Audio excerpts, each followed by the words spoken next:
Di video ini, kami akan menjelaskan materi terkait teori perkembangan atom.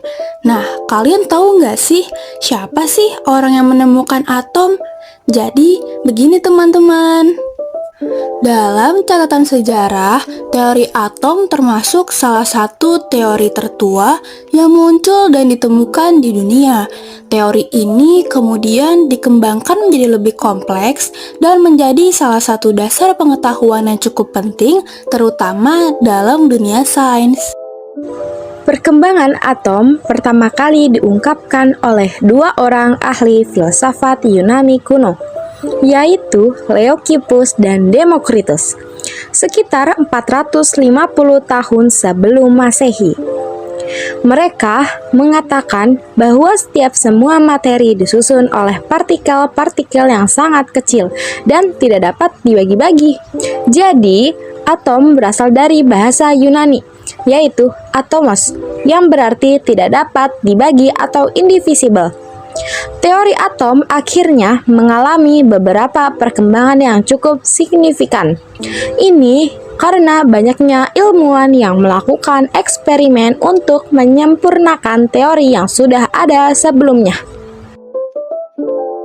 Penemuan atom yang pertama adalah atom Dalton. Atom Dalton ditemukan pada tahun 1803 oleh ilmuwan yang bernama John Dalton. John Dalton mendeskripsikan model atom itu seperti bola pejal. Bentuknya sederhana dengan ukuran yang sangat kecil. Dalton mengatakan kalau atom itu tidak dapat dipecah atau dihancurkan, serta tidak dapat dibagi lagi menjadi partikel yang lebih kecil.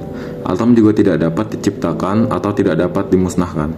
Tapi teori ini belum sempurna. Ada beberapa sumber mengatakan kalau Dalton belum sempat meneliti partikel yang bisa mengantarkan arus listrik. Model atom Dalton dikenal sebagai solid sphere model, dan model ini bertahan selama 90 tahun. Model atom yang kedua dikemukakan oleh ilmuwan yang bernama Joseph John Thomson pada tahun 1897. J.J. Thomson menyatakan bahwa atom berbentuk bulat di mana muatan listrik negatif dan muatan listrik positif tersebar rata di dalam atom dan dinetralkan oleh elektron yang bermuatan negatif yang berada di antara muatan positif. Model atom yang dikemukakan oleh J.J. Thomson ini sering diupayakan seperti kismis yang ada di dalam roti. Model atom Thomson memiliki kelemahan.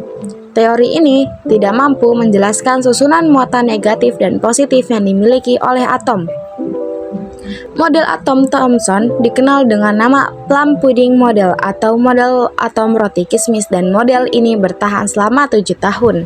Model atom yang ketiga diusulkan oleh Ernest Rutherford pada tahun 1911. Teori yang ditemukan oleh Rutherford berasal dari eksperimen penembakan inti atom lempeng emas dengan partikel alfa.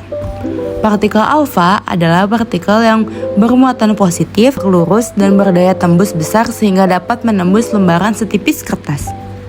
Rutherford berpendapat bahwa muatan positif dan massa atom berkumpul pada pasar atom yang disebut nukleus, sedangkan elektron berputar mengitari nukleus pada jarak yang sangat jauh.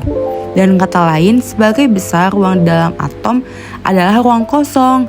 Tapi teori Rutherford ternyata belum sempurna. Teori atom ini tidak bisa mendeskripsikan spektrum garis yang ada pada atom hidrogen.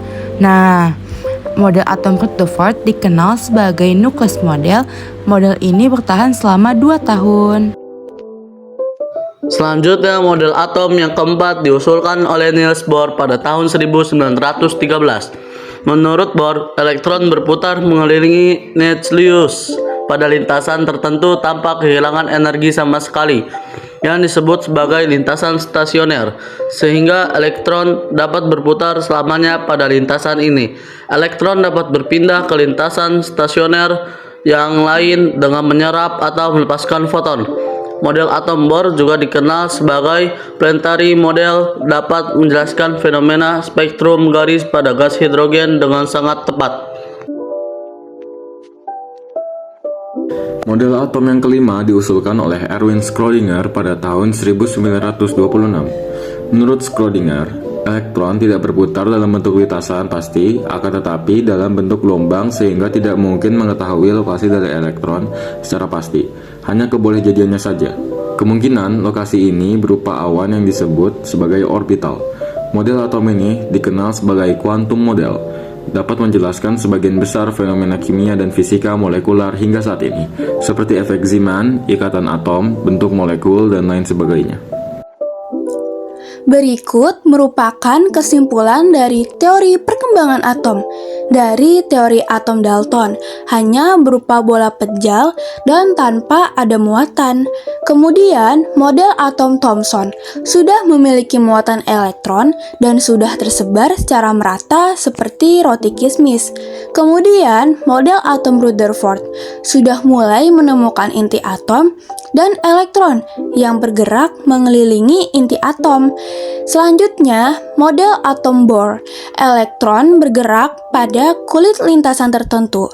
Dan yang terakhir adalah model atom mekanika kuantum, bahwa elektron tidak dapat kita temukan secara pasti lokasinya, hanya dapat kita tentukan kebolehjadiannya saja atau kemungkinan terbesar ditemukannya elektron.